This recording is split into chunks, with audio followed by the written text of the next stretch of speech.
बाळांच्या जन्माच्या आदल्या रात्री झोपेमध्येच रश्मीला कळा सुरू झाल्या होत्या. वेदनेने ती कणायला लागली होती. राजेश रश्मीचा आवाजाने उठला. काय होतंय तुला? रश्मी वेदनेने भरलेल्या आवाजात म्हणाली, मला फार पोटात दुखतंय. लवकर घेऊन चला हॉस्पिटलला. राजेशला कळायला वेळ लागला, कारण हा नुकताच 8वा महिना सुरू झाला होता. डिलिव्हरीला साधारण 1.5-2 महिने शिल्लक होते.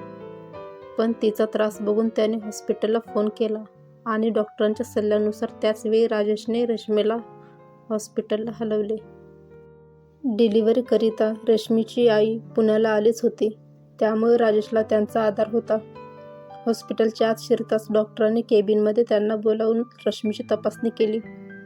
राजेश आणि रश्मीची आई फार चिंतेत खुर्चीत कॅबिनमध्येच बसलेले होते. डॉक्टरांनी चेकअप केबिनमधून बाहेर येत नर्सला काही सूचना दिल्या आणि रश्मीला तिथे चेकअप टेबलवरती झोपवून ठेवले. डॉक्टर शांतपणे खुर्चीत बसले. त्यांच्या चेहऱ्यावर गंभीर भाव होते. त्या हळूच राजेशला बोलल्या, आपल्याला आत्ताच डिलिव्हरी करावी लागणार. राजेश लगेच, हो ठीक आहे, लवकर करा. काहीतरी तिला फार त्रास होतोय. डॉक्टर पुढे बोलतात, पण चिंतित राजेश लगेच विचारतात, पण काय? कंडिशन क्रिटिकल आहे. आई किंवा बाळाच्या जीवाला धोका आहे. हे ऐकताच रश्मीची आई तिथेच रडायला लागली. राजेशने तिला कसे बिसे सावरले. राजेश डॉक्टरांना विनवण्या करू लागला, काही करा डॉक्टर, पण वाचवा आई आणि बाळांना. डॉक्टर समजावून सांगतात, जुळे बाळ आणि सध्या फक्त 7 महिने पूर्ण झालीत. आईला पण हे दुहेरी बाळंतपण भारी आहे. मी प्रयत्न करते. रश्मीच्या त्रासामुळे राजेशने आणखी जास्त विचारात वेळ न घालवता डॉक्टरांनी दिलेला फॉर्म भरायला सुरुवात केली. त्या फॉर्ममधील एका विभागात आई किंवा मूल यामधील पर्याय निवडायचा होता. तिथे राजेशचा हात भीतीने थबकला होता. त्याला दोघेही हवेच होते, पण यावेळी त्याला हे निवडणे नाईलाज होते. त्याने अधिक विचार न करता रश्मीच्या आयुष्याला स्थान दिले. डॉक्टरांनी लगेच नर्सला ऑपरेशनची तयारी करायला लावली. राजेश आणि रश्मीची आई बाहेर ऑपरेशन थिएटर जवळील खुर्चीत येऊन बसले. राजेशचा काळजीने घसा कोरडा पडला होता, पण तो तिथेच ऑपरेशन थिएटरसमोर होता. कधी लगेच अस्वस्थ होऊन ऑपरेशन थिएटरसमोर घिरट्या घालत होता, तर कधी खुर्चीत जाऊन बसे. रश्मीची आई सारखी आपले रडू आवरत होती. त्यांची गुरुदत्तावरती भारी श्रद्धा. त्या तिथेच मनातल्या मनात जप करायला लागल्या. नर्सेस काही कामाने ऑपरेशन थिएटरमधून लगबगीत आत बाहेर करीत होत्या. त्या बाहेर जात येत असताना राजेश त्यांच्याकडे काही विचारण्याचा प्रयत्न करत असे, पण त्यांच्याकडे दुर्लक्ष करत नर्सेस निघून जात. नर्सेसची घाई गडबड बघून राजेश आणखी अस्वस्थ होई. डॉक्टरांनी आणखी काही डॉक्टर बोलावले होते आणि ही टीम हे ऑपरेशन यशस्वी करण्याचा पूर्ण प्रयत्नात होते. अचानक ऑपरेशन थिएटरमधून बाळांच्या रडण्याचा आवाज आला. घिरट्या घालीत असलेल्या राजेशची पावले थांबली. आई खुर्चीतून उठून उभ्या झाल्या. दोघांच्या नजरा ऑपरेशन थिएटरच्या दारावरती होत्या. राजेशचा जसा काही काळ श्वास थांबला. बाळांचा आवाज त्यांना आनंदाऐवजी काळजी देणारा होता. रश्मीला तर काही झाले नसेल ना, असे विचार राजेशच्या मनात आला. रश्मीच्या आईच्या देवाच्या धावा वाढल्या. ऑपरेशन थिएटरचा दिवा विझून 5 मिनिट निघून गेली. एवढा वेळ का लागत आहे असे राजेशला वाटायला लागले. तेवढ्यात डॉक्टर बाहेर आले. राजेश थोडा पुढे झाला. डॉक्टरांनी हसत, कॉंग्रॅच्युलेशन्स, तुम्हाला मुली झाल्यात आणि आई आणि बाळ दोघेही सुरक्षित आहेत. हे ऐकताच राजेशचा आनंद मनात मावेना. रश्मीच्या आईने वर बघत देवाला हात जोडले. डॉक्टरांनी थोड्या वेळात दोघी छोट्या चिमुकल्या मुलींना आणून राजेश आणि रश्मीच्या आईच्या हातात दिल्या. त्यांना बघून राजेशचे आनंदाश्रू वाहायला लागले. मुलींना आणि रश्मीला नंतर रूममध्ये हलवण्यात आले. सगळीकडे आनंदी असे वातावरण होते. राजेश थोड्या वेळात डॉक्टरांना भेटला.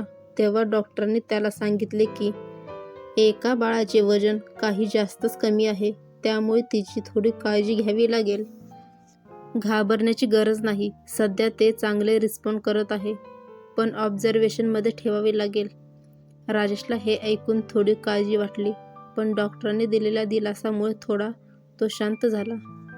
गर्भामध्ये असताना जे पोषण दोन्ही बाळांना मिळायचे होते ते सौंदर्याच्या बाबतीत बरोबर मिळाले, पण लावण्याला ते मिळाले नाही. लावण्याचा जन्म सौंदर्याच्या काही मिनिटांनंतर झाला.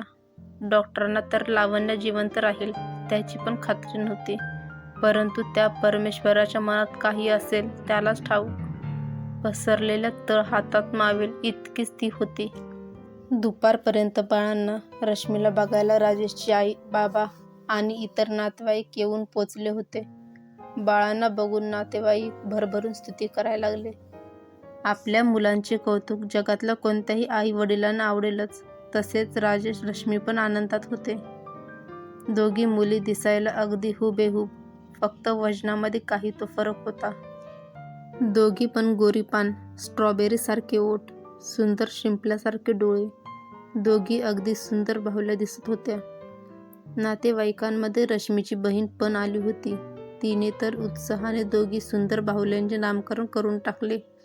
एकीचे सौंदर्य आणि दुसरी लावण्य. आणि तिथे उपस्थित नातेवाईकांनी पण याला दुजोरा दिला.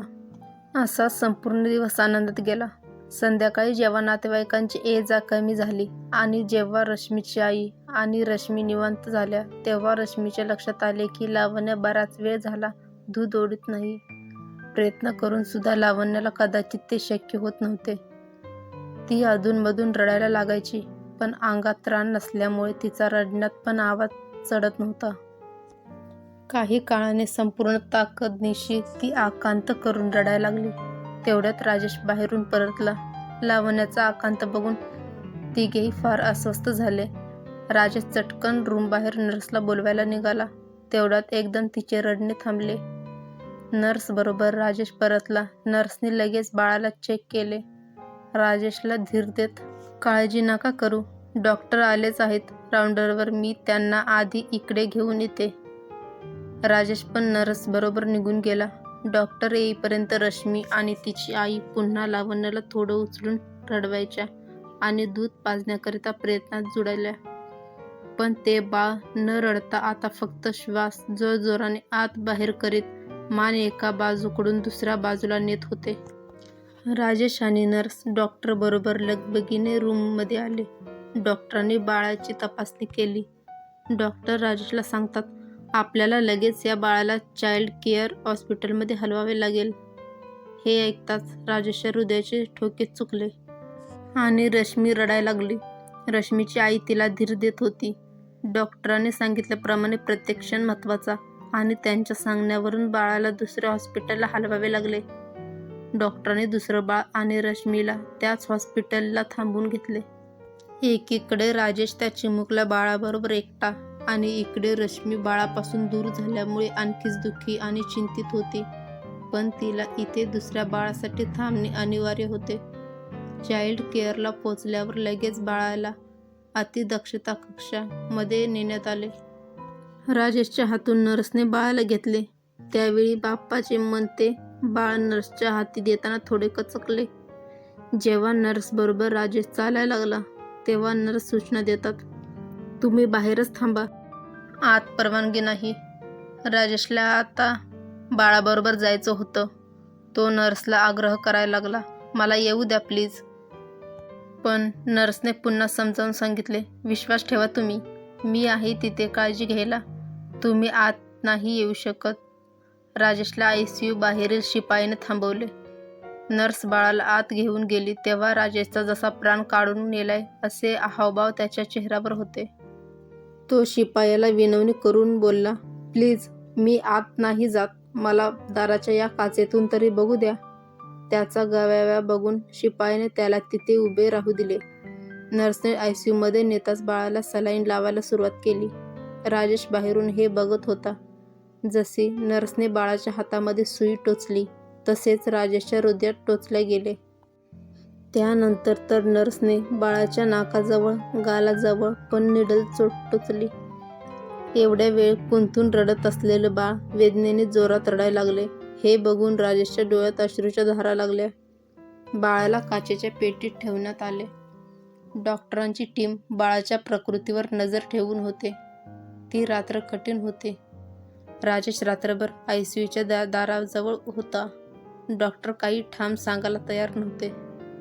दुसरा दिवस उजाडला. डॉक्टर काही सांगतील या आशेने राजेश तिथेच होता. सकाळी पण नर्सेसची आणि डॉक्टरची धावपळ सुरूच होती. सकाळची दुपार झाली. राजेश उपाशी तापाशी तिथेच उभा होता. दुपारी साधारण 1 वाजता नर्सने राजेशला हाक दिली. तुम्हाला डॉक्टरनं केबिनमध्ये बोलावले. राजेश लगेच डॉक्टरांकडे गेला. डॉक्टर राजेशला धीर देत, सध्या कुठे बाळाची तब्येत स्टेबल झाली आहे, पण तरीही पुढील 2 दिवस कठीण आहेत. हे ऐकून राजेशच्या पायाखालील जमीन सरकल्यासारखी झाली. राजेशने रश्मीच्या ती का जास्त काळजीत राहील या कारणाने याबद्दल काही सांगितले नाही आणि स्वतः मात्र हा तिथेच तहानभूक विसरून सारखा ICUच्या बाहेर ताटकळत होता. बाळाला ॲडमिट होऊन आता 3 दिवस झाले होते. रश्मीला इकडे हॉस्पिटलला डिस्चार्ज मिळाला आणि ती घरी परतली होती. तिला लावण्याला बघायची खूप इच्छा होत होती, पण राजेश तिला टाळत होता. बाळ छान आहे आणि वजन वाढावे याकरता फक्त तिथे डॉक्टरांच्या निरीक्षणाखाली ठेवले, असंच तो तिला सांगायचा. पण 5व्या दिवशी मात्र रश्मीला राहावले गेले नाही. ती हॉस्पिटलला जायचा आग्रह करू लागली. शेवटी रश्मीची आई पण राजेशला म्हणाली, अहो, आईचं मन आहे, तुम्ही कितीही सांगितलं तरी तिला बाळाला बघायची इच्छा होणारच. घेऊन जा तिला, मी सांभाळते सौंदर्याला. यावेळी राजेशचा नाईलाज झाला. हॉस्पिटलला ICUला भेटायच्या वेळात रश्मी आणि राजेश आत गेले. एका काचेच्या पेटीत ती चिमुकली लावण्या सुस्त पडून होती. तिच्या हाताला सलाईनच्या निडल्स आणि टेप चिटकवलेले होते. नाकाला ऑक्सिजन आणि चेहऱ्याला काहीतरी लावलेल्या निडल आणि टेप होत्या. तिच्या वजनामध्ये काही वाढ दिसत नव्हती. उलट ती आणखीच खालावलेली, काळवंडलेली आणि निस्तेज दिसत होती. छातीच्या हाडाचा पिंजरा स्पष्ट दिसत होता आणि तो श्वासाबरोबर जोरात खालीवर होत होता. हे बघून रश्मीच्या भावनांचा बांध तुटला आणि ती रडायला लागली. राजेशने तिला सावरले, तिला धीर देत, अगं, म्हणून मी तुला नको म्हटले होते, पण नको काळजी करूस. सगळं होईल बरोबर. दिवसामागून दिवस गेले. आता 15 दिवस होऊन गेले होते. डॉक्टरांनी राजेशला केबिनमध्ये बोलावले आणि म्हणाले, आता बाळ पूर्णपणे धोक्याच्या बाहेर आहे. हे ऐकताच राजेश हर्षाने फुलला. पुढे डॉक्टर बोलले, पण म्हणावे तसे तिच्या वजनात फरक नाही आलाय. तरीसुद्धा तुम्ही डिस्चार्ज घेऊ शकता. जीवाला काही धोका नाही. फक्त घरी जास्त काळजी घ्या. थोडं थांबत आणि गंभीरपणे डॉक्टर बोलले, आणखी एक सांगायचंय, ते म्हणजे या वयात जे काही भारी उपचार आणि वरून सतत ऑक्सिजन, काही मेडिसिनचा साईड इफेक्ट होतात. त्यामुळे तिच्या ओठ, नाक, गालांच्या नसा डेड झाल्यात व त्याचबरोबर चेहऱ्याचे काही प्रमाणात डिफॉर्मेशन झाले. राजेश काळजीने, मग याला काही इलाज असेलच ना? डॉक्टर धीर देत, प्रयत्न करता येईल, पण या वयात नाही. जेव्हा ती वयात येईल तेव्हा ते करावे लागेल, पण नक्की काही सध्या सांगता येणार नाही. लावण्याचा चेहरा आता तसा नव्हता जसा जन्मता होता. नाकाच्या छिद्राशिवाय नाकाला दुसरा आकार राहिला नव्हता. गाल आणि ओठ ओरबडून खाली ओढल्यासारखं दिसत होता. तिचा चेहरा एखाद्या प्लॅस्टिकच्या चेहऱ्यासारखा निर्जीव दिसत होता. राजेश रश्मी हॉस्पिटलला लावण्याला घरी नेण्याकरिता आले.